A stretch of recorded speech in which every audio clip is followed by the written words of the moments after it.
Hello everybody, welcome to Nostalgia Goggles, the show where we look back at old video games and ask if they're still worth playing today. Now, you probably have two questions. One of them is, am I aware that I lost the Splatfest? Yes, absolutely, it was a devastating loss, but an expected one. And two, why aren't I talking about Breath of the Wild or Tears of the Kingdom? I decided to do two Zelda games, and why didn't I talk about those? Well, it's quite simple. One, the algorithm doesn't work that way for this channel, at least not yet. And even if it did, I don't know if I want to talk about those games yet. I feel like there's a lot of time that needs to be put into them. I do have a lot I want to say about them, but I just don't think chasing the trend would be worth it. Actually, the other reason why I want to do this video is because I wanted to talk about the first time, or one of the first times that Zelda, well, the biggest time that Zelda made a pretty big transition. And that was with Zelda Ocarina of Time. This is one of my favorite video games of all time. And also, my most nostalgic video game. This is my original copy from when I was little. I didn't play Super Mario 64. I didn't play many of the games that people had for the 64. This was my childhood. So looking back at this game puts me in a different spot, and a pretty vulnerable spot, and I'm actually pretty excited to go back to this game. Because it influenced all of 3D Zelda. And a lot of people say it's one of the greatest games of all time, or even is the greatest game of all time. And that's a pretty bold statement. But not 100% incorrect. So let's see if this is one of the greatest games of all time, or if it still is, or if it got left in the dust by its future games. So before we get too deep into this review, let me start by saying I'm not just reviewing this version, even though I didn't even play this version, I used the GameCube for my footage. I'm going to be reviewing this as well. Kind of like my Metroid Prime video, I feel like it's necessary to fuse these two together versus just leaving it off as, you know, a one-and-done thing or doing two separate episodes. Now, I am at the ending going to talk about which one is worth it, and, well, you know how the wrap-up goes. So at the end of the episode, we're going to talk about both of them, and throughout the episode, I'm going to be talking about both of them as well, such as the gameplay, the differences, and the similarities. So, let us begin. So the story of The Legend of Zelda Ocarina of Time is interesting because it is an origin of the concept of Zelda, or at least it was. This is the game that has the creation story in it. It tells you that the goddesses created the world. It is, to my knowledge, the first time Ganon showed up, and for a long time before Skyward Sword, this was the starting point of The Legend of Zelda. I don't exactly know where it stands in the timeline due to the fact that the timeline's kind of weird now, but I do think it is still kind of an origin of sorts. It still tells us the beginning and all that other stuff. It also is one of the first times where Link and Zelda play a pretty active role from the beginning. Instead of Zelda being captured in the beginning, you and Zelda have a plan to go to the other races and get the Sacred Stone so you can get to the Master Sword first. It's a very preemptive Zelda game when it comes to the story of this one. It also is the most cinematic when it comes down to it, but I feel like that's more within the presentation. At the end of the day, this is the origin of, or was the origin of Zelda, like I said before Skyward Sword. With that being said, let's move on to the gameplay. So the gameplay for Legend of Zelda Ocarina of Time is putting the Zelda formula into a 3D space, which is impressive that this game worked out as well as it did. Now, Zelda Ocarina of Time went through a lot of changes back in the day. For instance, it was going to be more like Mario 64, and also, to my knowledge, and this could be 100% incorrect, but it was also at one point a recreation of Zelda 2.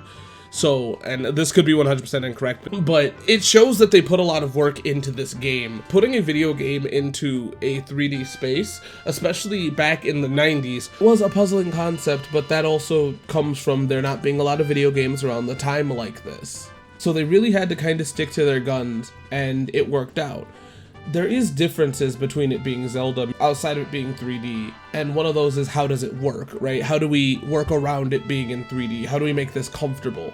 And that is by allowing you to be able to go into a first-person mode, but also allowing you to have this thing called the Z-target.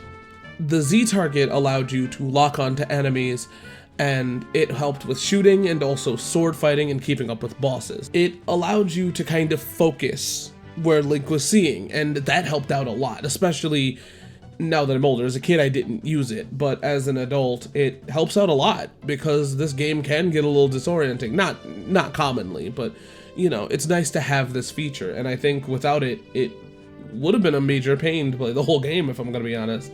Another thing that Legend of Zelda Ocarina of Time adds is the instrument kind of mechanic. The Ocarina of Time is literally an Ocarina of Time that allows you to go back and forth through time, and that is a gameplay mechanic in and of itself as well, because young Link and adult Link are separate. They do different things. They are allowed different weapons, different items, and even different ways to handle puzzles.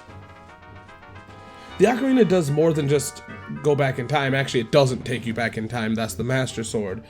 But the Ocarina of Time is more or less of a place of travel.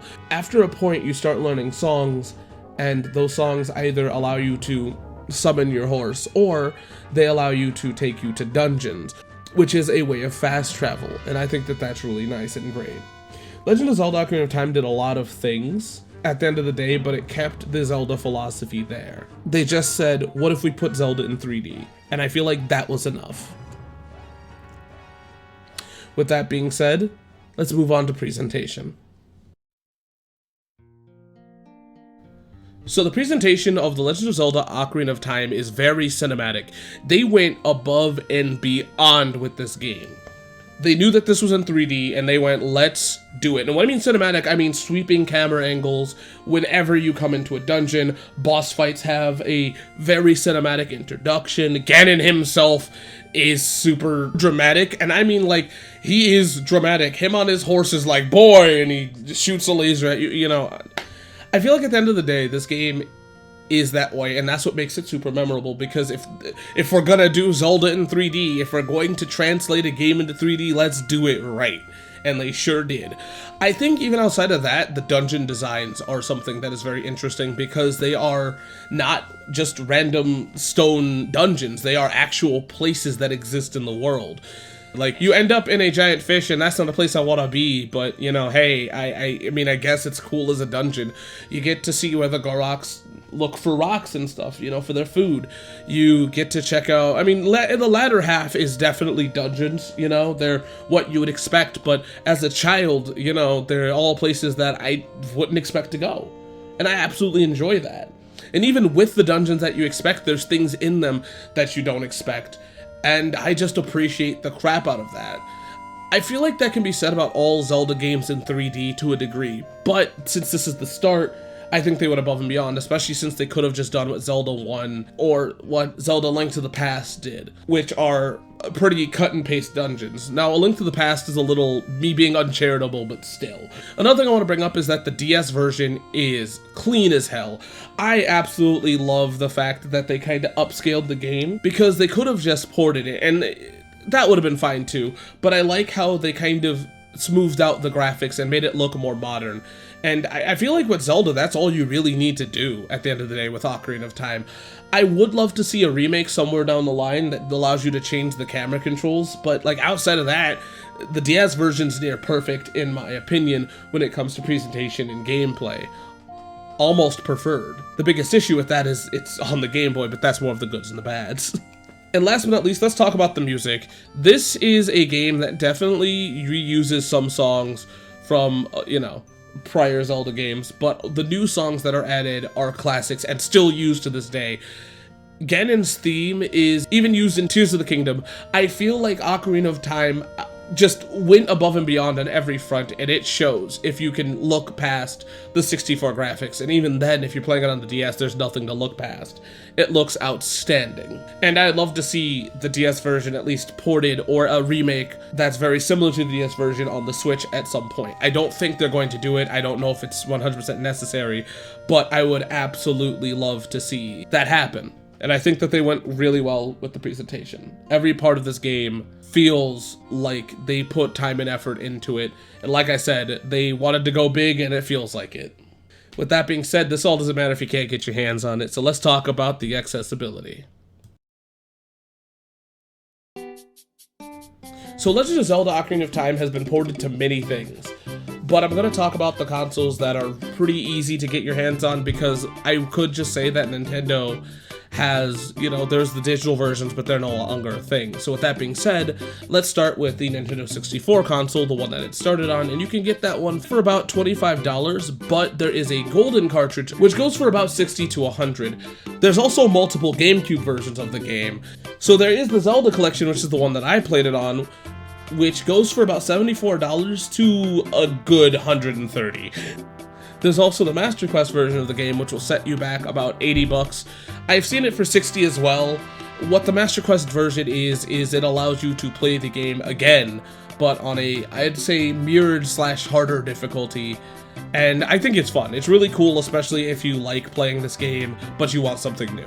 And last but not least, there is the DS version, which will go for about $25 to $24. And if I can be honest with you, I would recommend going with the DS version, if you could get your hands on the 3DS, that is, because the 3DS is pretty expensive nowadays. I absolutely love that version, and I think it's the best way to play it. But if you don't have a 3DS, you can just go with the Nintendo Online version, which is the price of Nintendo Online, which I think honestly is better than just going out and buying the 64 version unless you're trying to collect for the 64. So you have two really great options, NSO or the DS. With that being said, let's move on to the goods and the bads.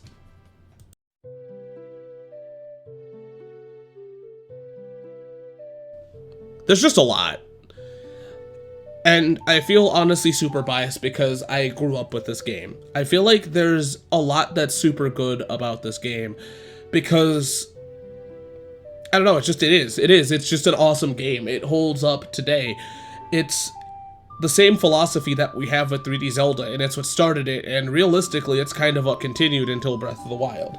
Every game has built upon it, but this was just an amazing start. It hit the ground running, and I don't know, nor do I feel 100% comfortable just sitting here and gushing about all the stuff that makes it good because it's mainly nostalgia. I mean, I could look back and tell you that this game is still good because the gameplay still holds up, it's still fresh. I absolutely love the fact that we have a Zelda game that is in 3D and it turned out so well because, once again, it could have been a mess, but it wasn't.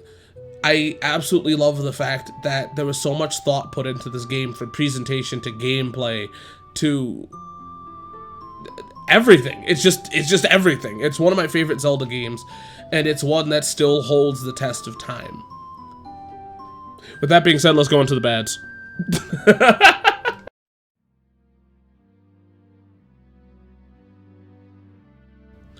Some of the things that I consider bad are more or less of stuff of the time. For instance, sometimes the camera doesn't work with you very well. Sometimes, you know, it feels kind of stiff to control. But outside of that, the game itself is fine. I feel like it's a little cryptic in some places, but all of this is remedied in the DS version. I can't really think of that many things that I would consider 100% bad with this game. And that might just be, once again, like I said, nostalgia behind it. And I feel like that's kind of the flaw about doing a show like this, is because sometimes when there is nostalgia, I can't see all of the bad. But I don't think that there's much to be here in general. This game is outstanding for a first go, and I feel like there's not much bad. The worst thing that I feel I had issues with is definitely the camera, and sometimes it being cryptic. With that being said, let's move on to the final thoughts.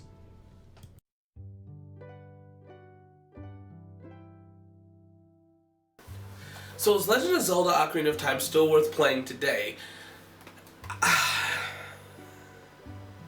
The thing that's hard about these kind of videos, especially this one, is that I normally can take a passive take at these kind of videos, but this is one of the first times where I'm kind of in a place where I don't know if what I say really should matter, because I have such a bias with this game. I can honestly say yes, this is worth it. And honestly, I'd say the 64 version is as valid as the 3DS version, and I think that both of them are still worth it to this day. But I have no honest clue. Zelda has transformed so much, and there argumentatively is better games, and with other reviews, I'll say that the newer version is better, but I can't get past it with this one. I don't know what it is, but there's something in me nostalgically that makes me want to just say, yes, this one's still valid to this day. So I'm gonna leave it at that. And what I say isn't 100% important. It isn't the opinion that needs to be set in stone, because it's just me trying to share some of my favorite things with you. but I feel like any opinion's valid, and I think that if you are going to try this game, both versions are worth it, especially since it is super accessible. With that being said, what is your favorite Zelda game? And also, how are you liking Tears of the Kingdom, because that is out by this time. With that being said, I'll see you guys next time on Nostalgia Goggles. I'm sorry if you can hear things in the background. We live right in front of a school, and it just let out by the time I decided to record. Children are loud. See you guys next time.